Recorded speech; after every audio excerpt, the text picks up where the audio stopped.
Hi guys, and this is TJ Montserrat, and I will be talking about HTTP methods. The objectives of this video is to define HTTP methods, differentiate HTTP methods from each other, and determine when to use a particular HTTP methods and how to handle them.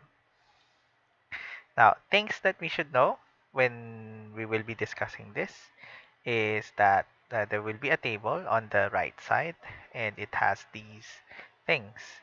Um, for a given method, um, it if there is a body, then it should say yes on the request has body. If if the response has a body, um, it should be yes on the successful response has a body. Now, if it's safe, that means if an HTTP method uh, is safe if it doesn't alter the state of the server or the data. In other words, the method is safe if it leads to a read-only operation, then the value should be yes. If it's idempotent, then it means that it is the request or the response is always the same given the same request. That means it's idempotent. Now, if it's cacheable, that means the HTTP response can be cached on the client, and that uh, if the request is the same, the client will use the cached version instead of creating a new server request. Lastly is if it's allowed in HTML forms, then that means on the HTML form action method, it can be used as a value. Now for get, it is an HTTP method when you want to get a data source. You can use query parameters to provide data for filtering or selecting. Now query parameters are parameters that we will show later on when we will do a backend with a get and getting the parameters from the query. But these are the key value pairs after the question mark on the URL. So you can also use headers of the get to add authentication, which we will show again when we are doing the code later on. So again, request as body is no, but everything else is yes. Now for the post, um, this should be used when you want to send data to the server. Now, of course, you need to have a content type header to indicate what data type are you sending. Good to use if you want to send sensitive information like passwords. So the request has body is yes, and the response should have a body as well. But it is not safe, meaning it is not a read-only um, operation. It is also not idempotent. That means if you do the same post request to a URL, it does a different. It has a different. Um, it has a different state. It can be cacheable only if freshness information is included in the response. And again, it is allowed on HTML forms. Now, the thing is, both get and posts are allowed in HTML forms. Everything else is not. So we will see the other methods as well. Put is when you want to create or update data to the server.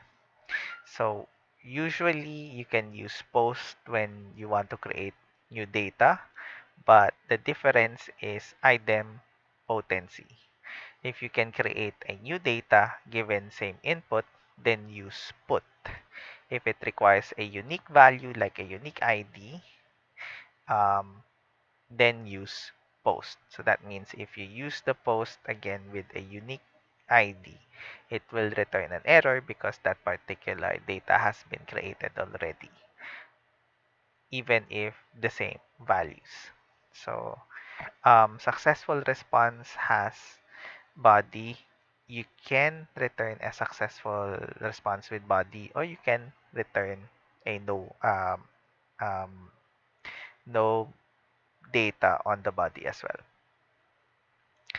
Patch is patch is when you want to update data partially. So the difference with put is that if you update the data with put, you'll need to have the whole data to be sent, even if um, only a part is edited.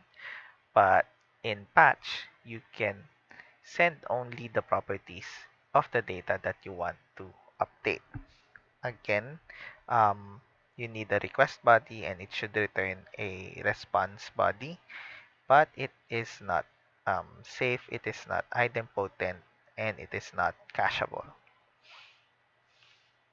Delete is if you need to delete the data. So you can have a request body, or you can put it on the query parameters eh, to know what data resource you want to delete, and it doesn't need to have a response. Now, it is idempotent because you can um, click delete on a particular URL, or you can call the delete on a particular URL, like let's say delete one resource, and the the status or the state of the server will always be the same, which means that the resource has been deleted. Now there are additional methods like options to be able to know which permitted methods are available for a given URL. So it is um, doesn't need a request body, but it should require a response body. Now it is safe and idempotent, but not cacheable. The head method allows us to know what headers are um,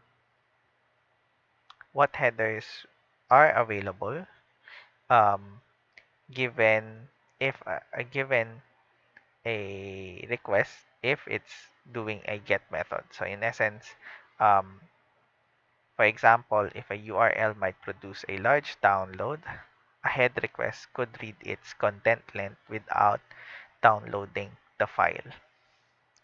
So it is safe, idempotent, and can be cacheable as well. So that is all for the HTTP codes, and see you in the next video.